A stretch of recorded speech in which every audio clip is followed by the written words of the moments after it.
Neubráníte se tomu, abyste tomuto městu nepropadli, nebo aby na vás nezapůsobilo.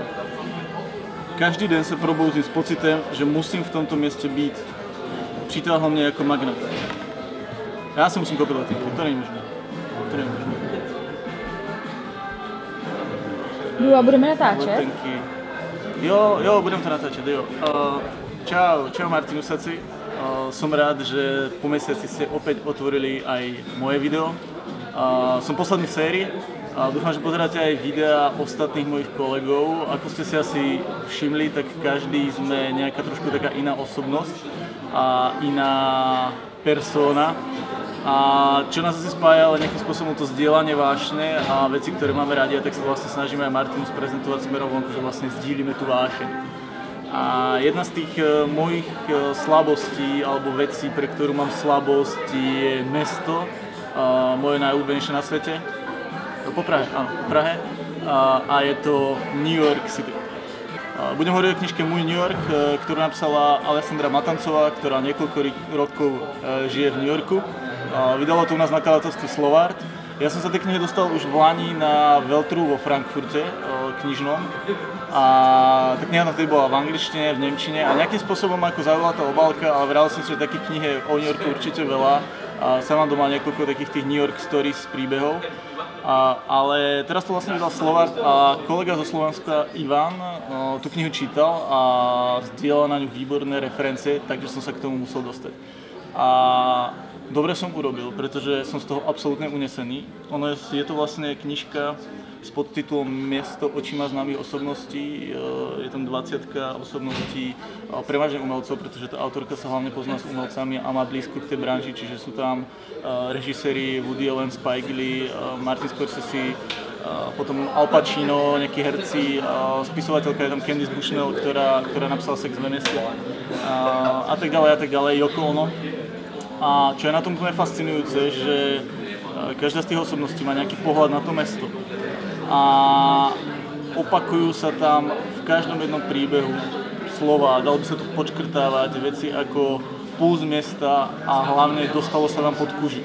A presne o tom je tá kniha, že to mesto sa vám aj vďaka tejto knihe dostane absolútne pod kuži. Bez ohľadu na to, či ste v New Yorku už boli, alebo sa tam ešte len chystáte, tak si myslím, že túto knihu si musíte prečítať. Je to niečo, do čoho chcete byť zatiahnutí. Veľa z tých osobností hovorí, že to mesto vás proste dostane, že jednoducho aj ten citát, ktorý som bol na začiatku od Taylor Swift, tak jednoducho chcete byť súčasťou toho. Viac vám to asi dá, pokiaľ ste tam už boli, pokiaľ ste v New Yorku boli, dokážete sa ľahšie stotožniť s tými ulicami alebo s tými priestormi, o ktorých hovoria bary, reštaurácie, parky a tak ďalej. Pokiaľ ste tam ešte neboli, tak mám pre vás taký tip, nekúpujte si prosím vás žiadnych sprievodcov klasických, neviem koľko set stránkových, kúpte si túto knihu. Je úplný rozdiel, dneska je to strašný hit, chcete poznávať mesto ako lokálny a chcete sa tváriť, že ste tam nie ako turista, kúpte si takúto knižku, pretože tie jednotlivé osobnosti vám odhalia tie svoje miesta v tom meste, kde oni radi trávia svoj čas, kde je to mimo tej zóny, ktorá je klasická na trase Central Park, Empire State Building, World Trade Center. A sú to také tie maličké ulice, zákutia, požičajte si bicykel, odvezte sa do Harlemu, choďte sa hrať futbal do toho parku v Brooklyne, vylezte tam na strechu toho domu, aby ste uvideli tento výhľad. Čiže je to tak autentické, až ma to samotného prekvapilo.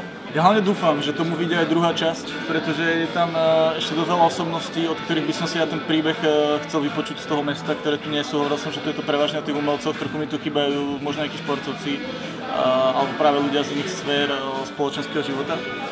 A doporučujem, podľa mňa to je ideálny vánočný dárek. Pokiaľ neviete čo, tak to dokážete lúskať, aj pokiaľ nemáte vôbec vzťah k cestovaniu, ale len poznáte tie osobnosti, tak sa dokážete do toho začítať.